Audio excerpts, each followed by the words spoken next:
আজকে আমি দেখাবো আমার আরেকটা ইজি রেসিপি, যেটার নাম হচ্ছে শামি কাবাব। আমরা বাংলাদেশে সবাই এটাকে মাংসের কিমা দিয়ে করে, বাট আমি এখানে এটাকে করব হচ্ছে টুনা ফিশের ক্যান দিয়ে। বাজারে যে টুনা ফিশ পাওয়া যায় ক্যানে, সেই টুনা ফিশ দিয়ে আমি এই কাবাবটা তৈরি করব। কম বেশি সবাই এখানে এটার রেসিপি জানে, এমন কেউ নাই আমার মনে হয় এটার রেসিপি জানে না। সবাই কম বেশি টুনা ফিশ দিয়ে কাবাব তৈরি করে। বাট আমি আজকে আমার যে টেকনিকটা ইউজ করব, আর যেই টেকনিকে আমি বানাই কিংবা যেই পদ্ধতিতে বানাই, সেটাই আজকে আমি সবার সঙ্গে শেয়ার করব। সবাইকে দেখাবো যে আমি কিভাবে বানাই। আমার কাছে এটা খুব ইজি রেসিপি মনে হয়, তো এই জন্য সবাইকে দেখাবো আমি এটার জন্য যা যা নিয়েছি। তো সেটা আগে আমি বলবো। এখানে কাঁচা মরিচ, ধনিয়া পাতা, কাঁচা পেঁয়াজ কুচি, বুটের ডাল বাটা, ডিম, বিস্কিটের গুঁড়া, ব্রেড ক্রাম, আদা রসুন বাটা, লবণ, গোল সরি লবণ অ্যান্ড হচ্ছে গরম মশলা গুঁড়া। আর এটা হচ্ছে ক্যানের টুনা ফিশ, যেটাকে আমি ধুয়ে নিছি ভালো করে। আর এখানে আমাদের রেগুলার মশলা: হলুদ, ধনিয়া, জিরা, মরিচ অ্যান্ড গোলমরিচ গুঁড়া। অ্যান্ড আমি একটা একটা করে দেখাবো আমি এটা কীভাবে করব। আমি এটাকে ভেজে নেব প্রথমে। আমার সবগুলো জিনিস যখন ভাজা হয়ে যাবে ভালো করে, দেন আমি একটা বলে নিব। একটা বলে নিয়ে এটা হালকা একটু ঠান্ডা করব। ঠান্ডা করা হয়ে গেলে দেন আমি ওটার মধ্যে বিস্কিটের গুঁড়া আর হচ্ছে ডিম মেখে, দেন আমি ছোট ছোট করে যেই শেপে আমি বানাতে চাই ওই শেপে আমি ওটাকে সাইজ করে ওই শেপটাকে আমি দিয়ে দিব। দেন আমি ভাজবো। সবই আমি আস্তে আস্তে দেখাবো একটা একটা করে। চলো এখন তোমাদের সবার সঙ্গে শেয়ার করি আমার ইজি রেসিপি। আমি একটা প্যানে তেল ঢেলে নিয়েছি। এখন আমি আমার কাটা পেঁয়াজগুলো দিই। আমার পেঁয়াজগুলো আস্তে আস্তে বাদামি কালার হয়ে যাচ্ছে, বেরেস্তার মতো হয়ে গেছে। তো আমি এখন সবার আগে যেটা অ্যাড করব, সবার আগে আমি এটাতে আদা রসুন পেস্ট অ্যাড করব।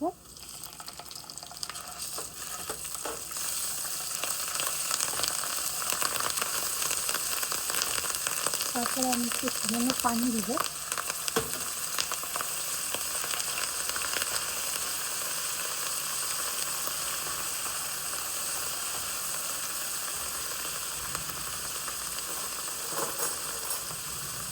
পানি দিয়ে এটাকে ভালোভাবে কষতে থাকবো। আর আমি একটা একটা করে সব মশলা দিব। প্যাকেটের যে গুঁড়ো মশলাগুলো ওগুলো দিব: মরিচ গুঁড়ো, ধনিয়া গুঁড়ো, হলুদ গুঁড়ো, গোলমরিচ গুঁড়ো আর জিরে গুঁড়ো। এটাকে দিয়ে আমি ভালোভাবে মশলাটাকে ভালোভাবে কষে নিব। অ্যান্ড হচ্ছে লবণ দিয়ে দিব। লবণ যে যার যার পরিমাপ মতো, যে যতটুকু খায় ততটুকু স্বাদ বুঝে দিয়ে দিব। মশলাটা যেহেতু পুড়ে যাচ্ছে, আমি একটু পরিমাণে পানি দিব যাতে পুড়ে না যায় মশলাটা। আমি মশলাটাকে 2 মিনিট ভালো করে কষবো। এটাকে ভালো করে কষে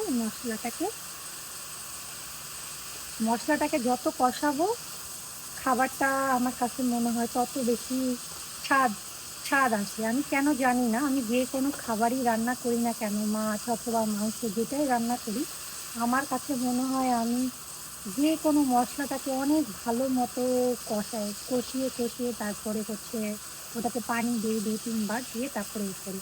তো যাই হোক, এখন এটা ভালোভাবে কষানো হয়ে গেছে। তো আমি এখন এটার মধ্যে আমার টুনা ফিশটা দিয়ে দিব, ক্যানে টুনা ফিশটা। আর দিয়ে এটাকে আমি একটু ভালো করে নেড়ে চেড়ে নেব।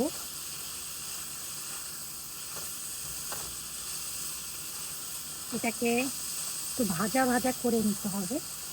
ভাজা ভাজা করে তো এটাকে তখন আর মনে হয় না যে এটা টুনা ফিশ, মনে হয় যে এটা মাংস খাচ্ছে। কারণ এটা আমি আরও অনেকবার করেছি, এটা অনেক মানুষকে খাইয়েছি। কেউ অনেকেই বুঝতে পারেনি, হয়তোবা 2-1 জন বুঝতে পেরেছে যে এটা হচ্ছে টুনা ফিশ, বাট সবাই ভেবেছে যে এটা হয়তোবা মাংসের কোনো কিছু। তো তারপরে আমি এখন এটা দিয়ে এটার সঙ্গে আমি হচ্ছে কাঁচামরিচটা দিয়ে দিব, কাঁচামরিচ কুচিটা দিয়ে দিব। তারপরে এটা দেওয়ার পরে কাঁচামরিচ গুঁড়োটা দেওয়ার সঙ্গে সঙ্গে আমি আমার বুটের ডাল বাটাটা দিয়ে দিব, যেটাকে আমি সিদ্ধ করে বেটে নিয়েছিলাম।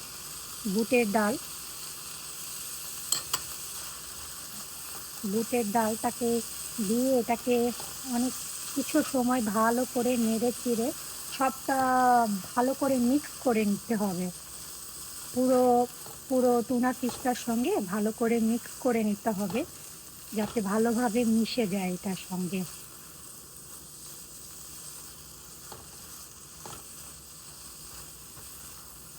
অলমোস্ট এটাকে বেশিক্ষণ নাড়তে চাড়তে হয় না, খুব অল্প সময়ের মধ্যেই হয়ে যায়। তো অল্প সময়ের মধ্যে ঝটপট হয়ে যায়। এটাকে শুধুমাত্র যে পোলাওয়ের সঙ্গে খাওয়া যায় তা না, এটাকে আপনি চাইলে যে কোনো সময় বিকালে নাস্তা হিসাবে খেতে পারেন, যে কোনোভাবেই আপনি এটাকে করতে পারেন। কিন্তু এভাবে ভেজে নিলে স্বাদটা ভালো আসে। কেউ যদি চায় স্বাদের জন্য টেস্টিং সল্টও ব্যবহার করতে পারে, বাট আমি করি না। চাইনিজ ফুড ছাড়া টেস্টিং সল্ট খুবই কম ব্যবহার করা হয় আমার, তো এটাতে আমি করি না। তো এখন এটা অলমোস্ট এটা ভালোভাবে মিশে গিয়েছে। তো আমি এখন এটার মধ্যে যে আমার গোলমরিচ আমি আমার গরম মশলা গুঁড়া ফাড়টা দিয়ে দিব এখানে। গরম মশলাটা দিয়ে আমি আবারও 2-1 মিনিট ভালো করে নাড়বো।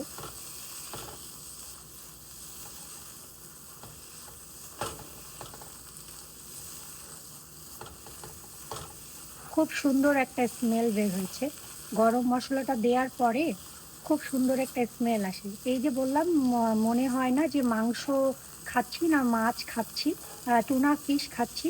এটার মেইন কারণ হচ্ছে এই গরম মশলাটা। গরম মশলাটা দেওয়ার কারণে আর এই ভেজে নেওয়ার কারণে বোঝা যায় না যে এটা হচ্ছে মাছ না মাংস। তো যাই হোক, আমার এটা একদম হয়ে গেছে। এটা আমি এখন জালটা বন্ধ করে আমি এখন যে ধনিয়া পাতার কুচিটা আছে ওটা আমি দিয়ে দিব। দিয়ে আমি হচ্ছে এটাকে কিছুক্ষণ রাখবো, একটু ঠান্ডা হতে দিব। এটা আমি চুলাটা বন্ধ করে দিয়েছি। আমি এখন এটাকে নেড়ে চেড়ে ভালোভাবে কিছুক্ষণ এই মিশ্রণটাকে ঠান্ডা হতে দিব। ঠান্ডা হলে আমি একটা বলে নিব, নিয়ে বাকি যা যা লাগবে ওগুলো মিক্স করব।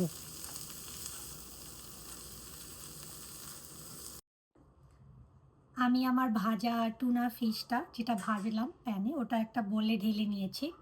সো এখন আমি এটা হালকা ঠান্ডা হয়ে গিয়েছে। সো আমি এটার সঙ্গে অ্যাড করব হচ্ছে বিস্কিটের গুঁড়ো, ব্রেড ক্রাম্ব, যেটা আমি আগে দেখালাম। সো এটা আমি বাকিটা অর্ধেকটা পরে অ্যাড করব আস্তে আস্তে যতটুকু লাগে। আর এখানটাতে দুটো ডিম আছে। সো দুটো ডিম আগে আমি একটা দিব, আগে দেখব কতটুকু লাগে, যদি বাকিটা লাগে পরে আবার বাকিটা দিব। সো এখন এটাকে ভালোভাবে মেখে নিতে হবে। আমার মনে হয় একটা ডিমেই হয়ে যাবে, মনে হচ্ছে। হ্যাঁ, একটা ডিমেই হয়ে যাবে, দুটো ডিম লাগবে না। বাট বিস্কিটের গুঁড়োটা আরও লাগবে। তো আমি আর একটু ব্রেড ক্রাম্ব দিয়ে দিব, ব্রেড ক্রাম্ব পুরোটাই লাগবে।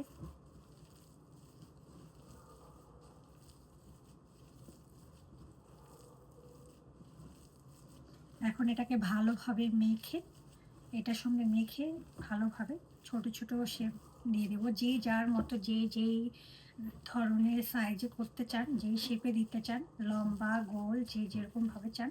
বাট আমি সবসময় গোল করে করি, তো গোল করেই করব। আর আজকে যেহেতু আমি কাবাব খাওয়ার জন্য ভাবছি না, মানে সরি, আমি আজকে তো আর পোলাও সঙ্গে দেওয়ার জন্য ভাবছি না। তো আমি আজকে এইভাবেই খালি খাওয়ার জন্যই ভাবছি। সো আমি আমার সাইজগুলো এরকম করে নেব। তো এরকম করে বাকি সবগুলো আমি গোল গোল শেপ করব, শেপ করে দেন বাকিগুলো আমি ভেজে নেব।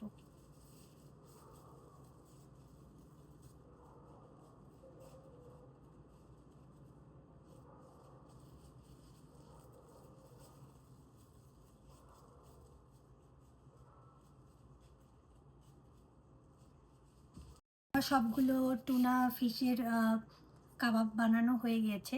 সো এতগুলো আমি ভাজবো না, আমি কিছুটা আজকে ভাজবো আর বাকি সবগুলো আমি এই প্লেটটাতে করে একটা এটাকে র্যাপ করে আমি হচ্ছে ডিপে রেখে দিব। কারণ এটাকে ডিপে রেখে দিলে 1 মাস পর্যন্ত বের করে ভেজে খাওয়া যায়। 1 মাস পর্যন্ত এটা ভালো থাকে, কোনো কিছু নষ্ট হয় না, স্বাদ যেরকম ছিল সেরকমই থাকে, আরও ভালো লাগে। সো এটা খুবই ইজি মনে হয় আমার কাছে। আমি এইজন্য আমি যখনই এটা বানাই, যখনই এটা করি খুব বেশি করে করি, যাতে হচ্ছে বিকালবেলা আমার যদি কিছু না থাকে, খেতে ইচ্ছা করে, দেন আমি ডিপ থেকে বের করে, ডিপ ফ্রিজ থেকে বের করে আমি হচ্ছে চুলায় দিয়ে জাস্ট তেল গরম করে আমি ভেজে খেয়ে ফেলি। এই ফ্রাইং প্যানটাতে তেল নিয়ে নিলাম, খুব অল্প তেল, খুব বেশি তেল না, কারণ এটাতে অনেক সময় বেশি তেল দিলে এটা ফেটে যায়। এই জন্য খুব অল্প তেল দিয়ে এটাকে ভাজতে হবে। অ্যান্ড হচ্ছে বেশি ফেনা উঠে গেলে অনেক সময় ভেঙে যায়, এই জন্য অল্প অল্প তেল দিয়ে আমরা যদি ভাজি তাহলে জিনিসটা অনেক সুন্দর হয় এবং ভাঙে। আমি একটা একটা করে সবগুলো এখন দিয়ে দিব। রেডি, ভাজা হয়ে গেছে, আমি এখন একটা একটা করে উঠিয়ে নিব। উঠিয়ে কাবাব রেডি। সো আমি এখন এটাকে ট্রাই করব। অ্যাজ অলওয়েজ আমার রান্না আমার কাছে খুব ভালো লাগে, অ্যাজ অলওয়েজ আমার রান্না আমার কাছে খুব ভালো লাগে। সো আমি এখন ট্রাই করে দেখি কেমন হয়েছে। ভালো হয়েছে। সো আপনারা ট্রাই করে দেখবেন কেমন লাগে, খেয়ে জানাবেন আপনাদের কেমন লাগে। আমি আপনাদের সঙ্গে আরও আমার ইজি রেসিপি শেয়ার করব সুন, বিকজ অনেক কাজ, অনেক প্রেশারের কারণে আমি অত রিল করতে পারি না। কিন্তু আমার খুবই ভালো লাগে, রান্না আমার খুবই পছন্দ। আমার যদি বাইরে কাজ করতে না হতো কিংবা কোনো কিছু না করতে হতো, আমি মনে হয় সবসময় রান্না করতাম, কারণ আই লাভ রান্না বান্না। সো ট্রাই করে দেখবেন আপনারা, আপনাদের সময় মতো, সময় সুযোগ মতন আপনাদের রেসিপি আমাকেও জানাবেন আপনাদের কেমন লাগে আমার এই রেসিপিটা। Thank you.